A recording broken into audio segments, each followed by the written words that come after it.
What if? And one of the reasons I'm here is that it's such an amazing and hopeful time to me in the cancer research world, in that for breast cancer survivors, for those who are ultimately going to be diagnosed, the technology has become so advanced. I'm working with the Genius 3D technology, and that particular mammography machine can detect cancer 15 months earlier than anything that we've had, which can be the difference in the kind of treatment that you have. And for me, just my backstory, I was very healthy.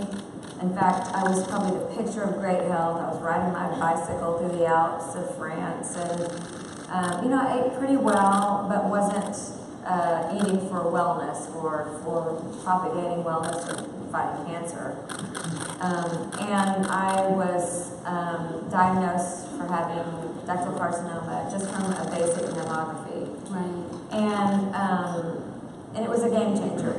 My life stood still at that moment and has really not ever been the same as far as the way I look at my life and the way I treat myself. And just talking about being an advocate for yourself, one of the things that I did was I started learning about food. And I know that Kraft is here. Are you here, Kraft? Macaroni and cheese? I have kids now, so Kraft and I are like, we're like sisters in the kitchen. Every kid wants to eat the most neon yellow Kraft food or, macaroni and cheese. They don't want anything that's not like that. But just as an example, for me personally, I started eating food that was in season and food that was organic as possible. And for reasons that are logical. If it's not in season, then probably it's been shot with dyes, probably it's been raised to be ripened at a certain point. It's not in season, so it's not meant to be eaten at this time. Yes. And the things that we put into our bodies can replicate different things. Like for me, I'm an estrogen positive cancer survivor, so estrogen, I can get estrogen out of soy. I can get estrogen from drinking out of a water bottle that hasn't been approved to be heated. The phthalates will mimic estrogen. So there's just so many things to know about how to fight cancer, how to propagate our body's most advanced cellular activity, because that's what we are. We're made up of energy, made up of cells, and with macaroni and cheese even, our country has a list of things that are not allowed to be in our food that is shorter than almost any other country. If you go to London, you can eat Kraft mac and cheese, and they don't have yellow dye 5, they don't have red dye, none of those things are legal. They are in this country. Luckily, Kraft has changed their mac and cheese, and they are now using what they use in London and other places where they put their Kraft out. I sent them a note, I texted saying thank you, or I tweeted saying thank you, and they sent me a huge box of Kraft mac and cheese. But they're just things that we know and that we should fight for as Americans. This is an amazing country, and yet our girls are getting their periods when they're 10 and 11 because of the hormones in the food, and that will mean something in the age of which they might get diagnosed with breast cancer. You get your period at 10, instead of getting diagnosed with breast cancer at 40, you may get it at 30. I mean, it's just, we need to be aware of what's in our food, and we need to fight to get our food as healthy as possible. So that's where I'm at as being proactive in my own health and in the health of my children. Right, and it's just speaking a little bit, I think, to the young girls and this difference that we see in the new generations. Let's talk a little bit about early detection, because I know that for you, there was a fatal moment where you almost didn't go to the mammography, right? It was like, I went, or something, right? well, yes, actually it's kind of funny. I was engaged. I was also getting ready to get my LASIK done.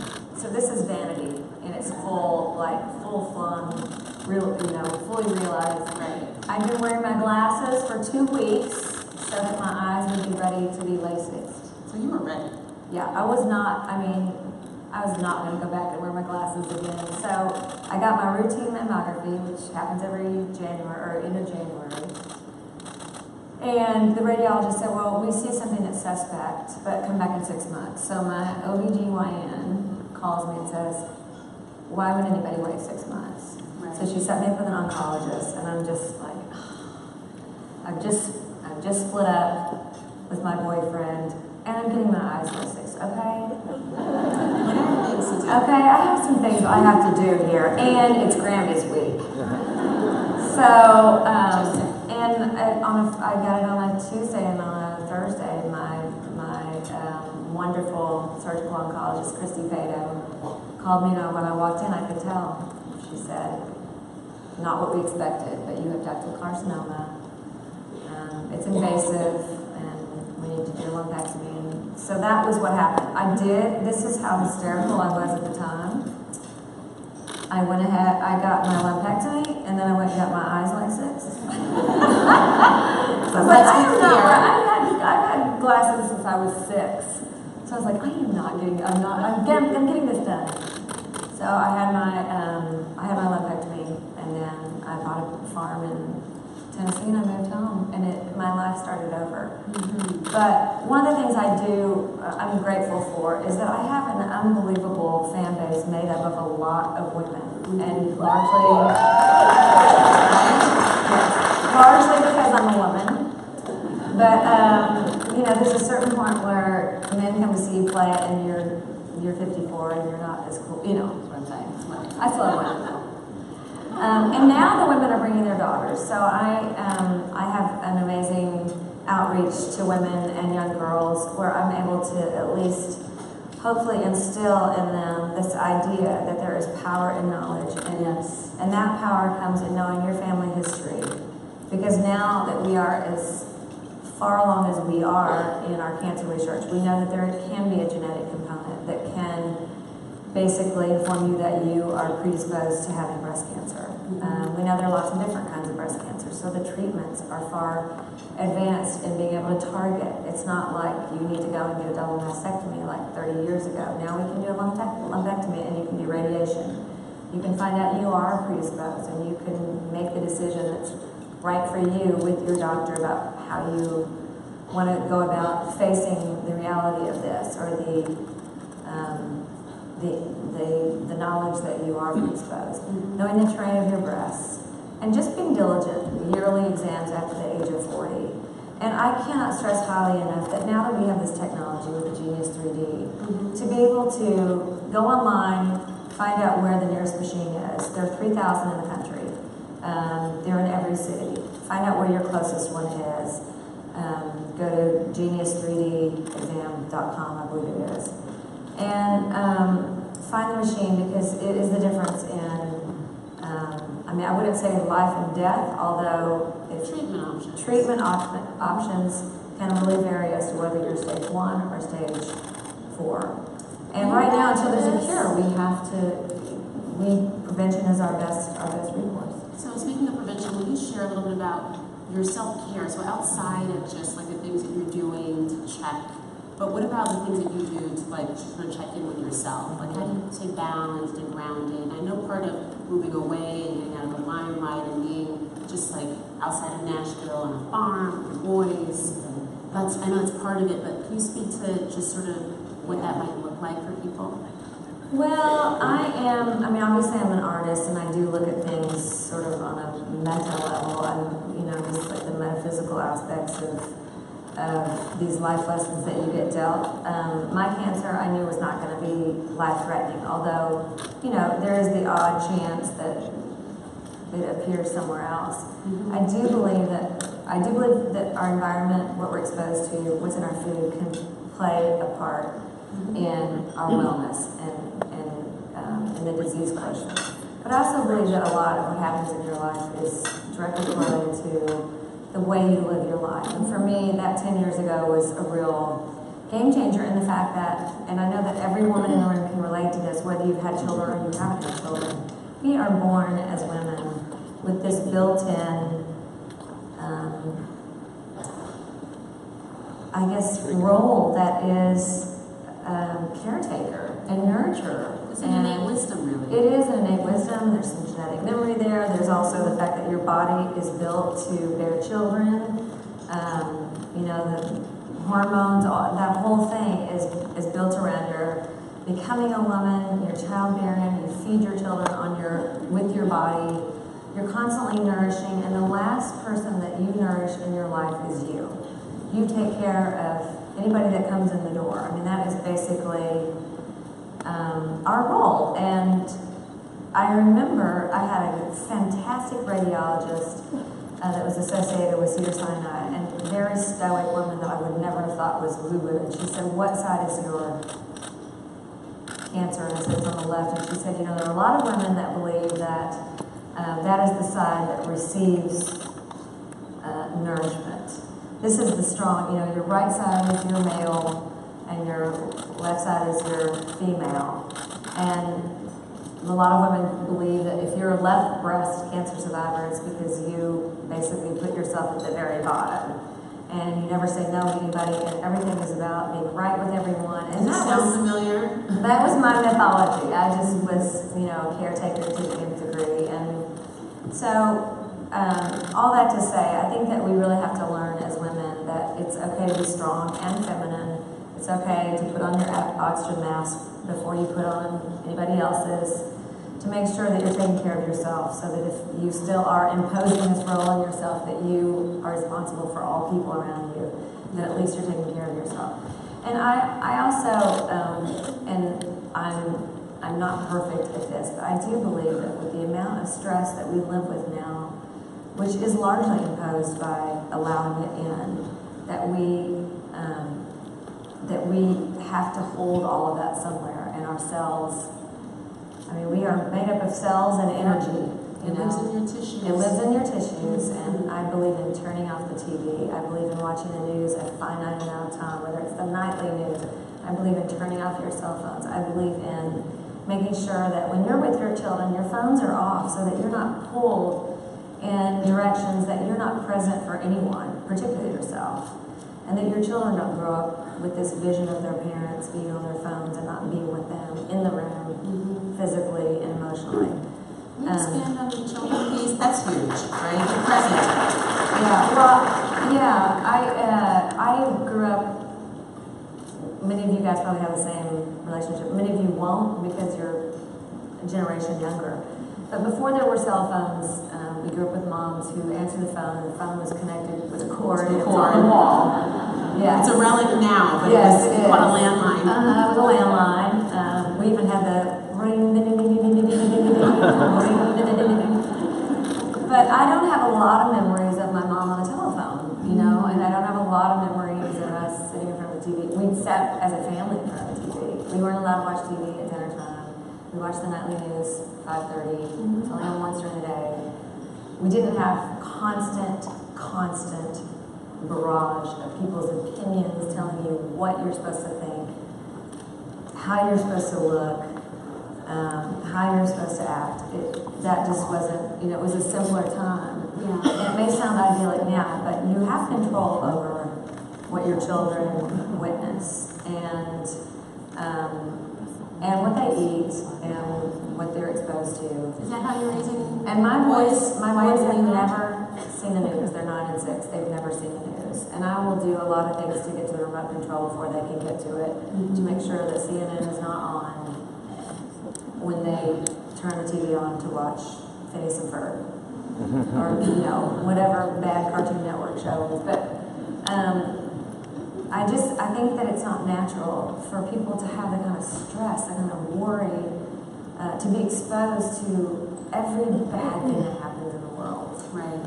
And I hate what's happening in the world, and I wish I could change it, but outside of voting and trying to raise my children with the knowledge that for us to have peace in the world, we have to manifest peace within ourselves, and as adults, we don't do a very good job of it.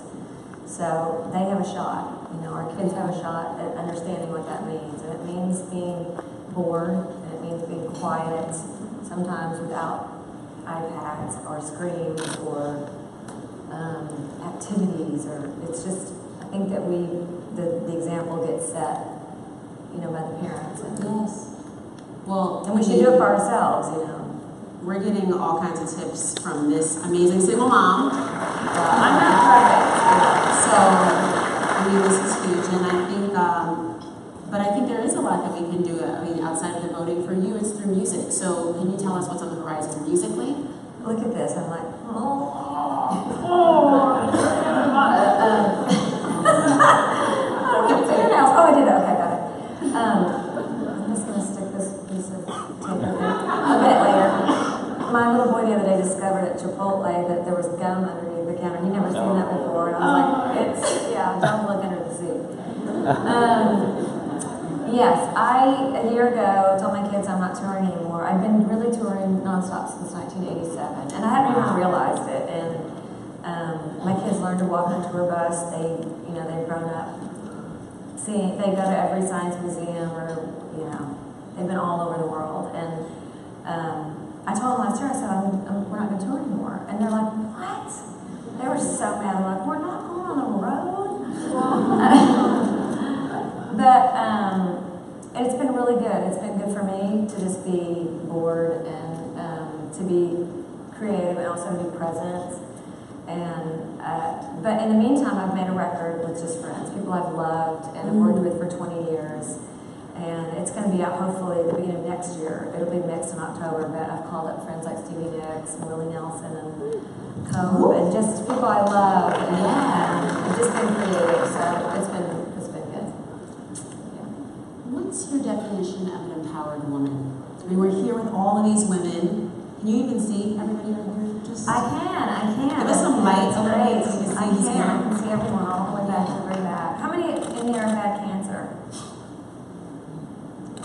And how many have had breast cancer? Just cancer in general. Yeah, it's a lot. I mean, it's one in 8 now. I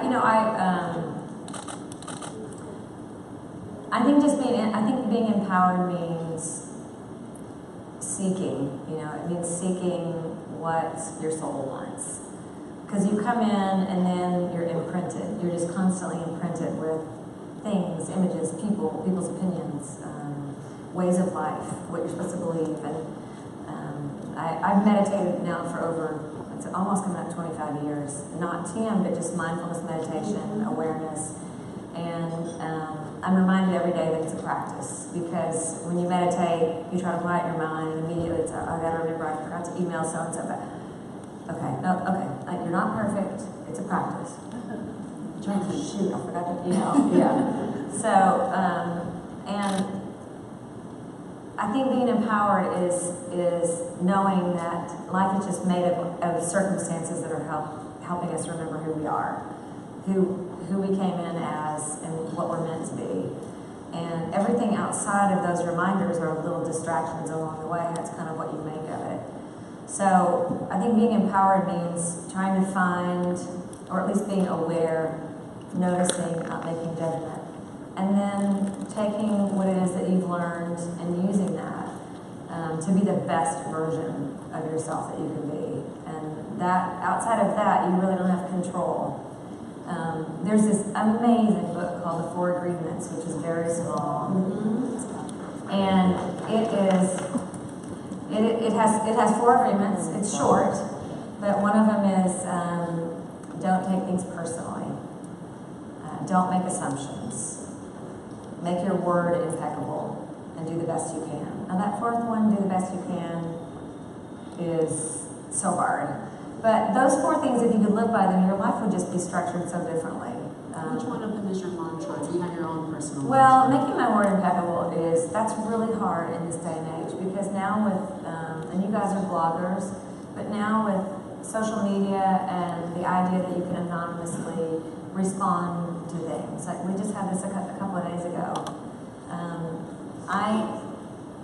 I am completely and totally a dinosaur. I don't love technology. I know it's a great source of information, and it should empower us, but there's the other half of it that is given carte blanche to people to just be hateful. And haters find other haters. And so when I tweet, I'll send something to my nanny, who's now my assistant after all these years, and I'll say, will you tweet blah, blah, blah.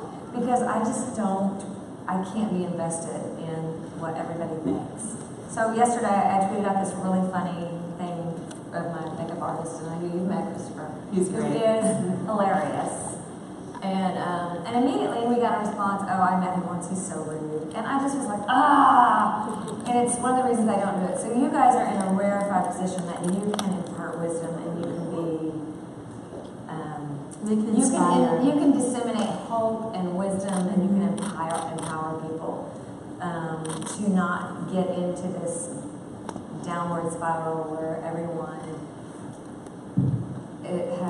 has the opportunity and the kind of self-appointed right to just say hateful, ugly things. Yeah, I mean, social media is a powerful tool, but it can be a cruel master. So use it properly, which is, I think, why everyone's here, because they have the same purpose to empower, right, and inspire people in the world. So I loved your mantra. I think that's a really great way for us to end. Like, let's be impeccable. I think we also learned about taking care of ourselves, self-care, making that a priority, especially all us women in here who put everybody else before ourselves.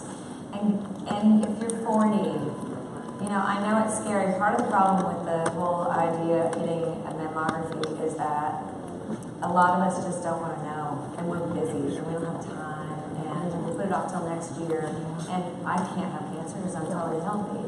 And that was me, and as we get further and further along in this, the community that we call the cancer world, there's such great hope in the fact that we're getting closer and closer to a cure. But until we have that, knowledge is power. And the better equipped we are with, for instance, the Genius 3D, of knowing that you could actually wind up finding out at the very, very, very earliest stage and having to go through so very little to make sure that you have a healthy and fruitful and long life with your loved ones and your children doing what you're doing. That's very helpful. So Knowledge is power. Thank you so much, Sheryl. Thanks, guys.